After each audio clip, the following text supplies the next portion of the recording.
Hi, this is Mark Eldridge with the American Anglican Council, and I want to welcome you to this vital moment.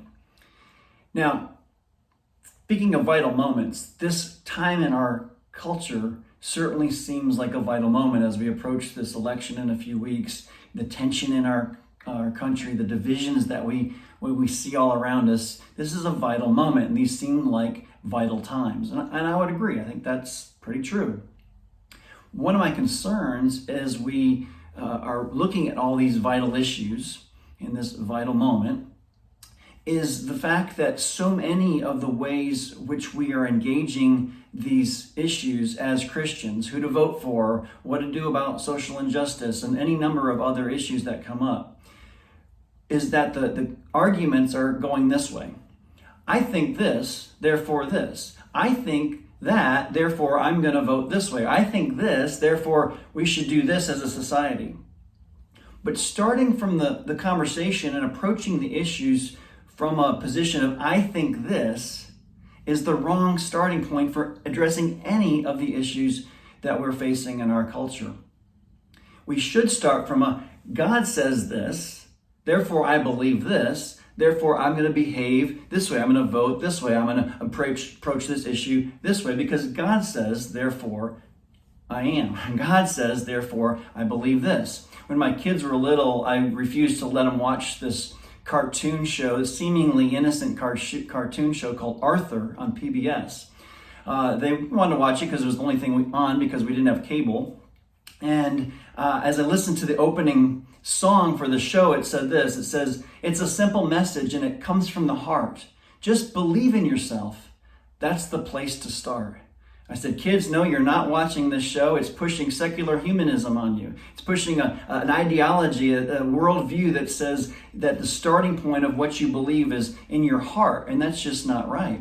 And so they didn't get it. I was justified many years later when that Arthur cartoon show had a gay marriage in it, and I felt like, okay, I was on the right track. But to me, that idea was just a cultural way of saying what Rene Descartes said many, many years ago to the beginning of the Enlightenment, which is, I think, therefore I am. And that concept of I think, therefore I am, where truth comes from is from what I can determine truth to be, is it is the major issues we're having in our culture today.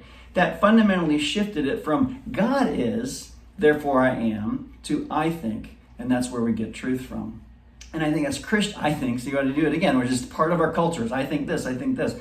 As a Christian, we need to approach in this increasingly secular society everything from a worldview that starts with who God is, a loving, transcendent God who made us, who's all powerful and all loving and good. He says in his revealed truth called the Bible, this is what truth is, and then we should look at every issue, including who to vote for. What do we do about this? What do we do about whatever it is from that perspective? Some of you, if you have a keen eye, may have noticed that my button-up shirt that I'm wearing here is crooked. It's all cockeyed.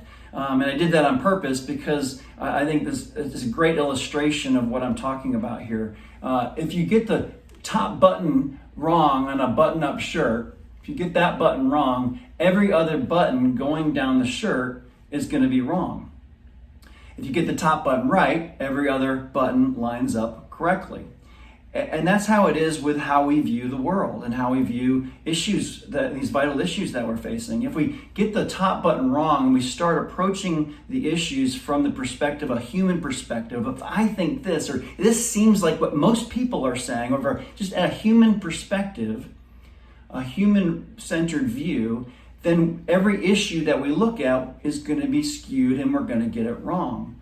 But if we get the top button right and we start with who God is, who the God of the Bible, who's revealed himself is and what he says, then every issue we approach from that perspective will line up with his truth and we'll get it right.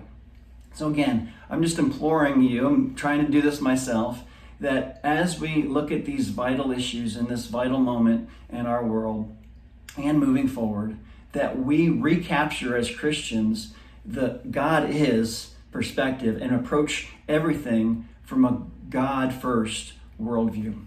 Well, God bless you. Praying for you in this troubled 2020. Pray that, looking forward to 2021. Hopefully it'll be better. But God bless you. We'll continue to pray for you. Let us know if we can help you from the American Anglican Council, and we'll see you on our next Vital Moment.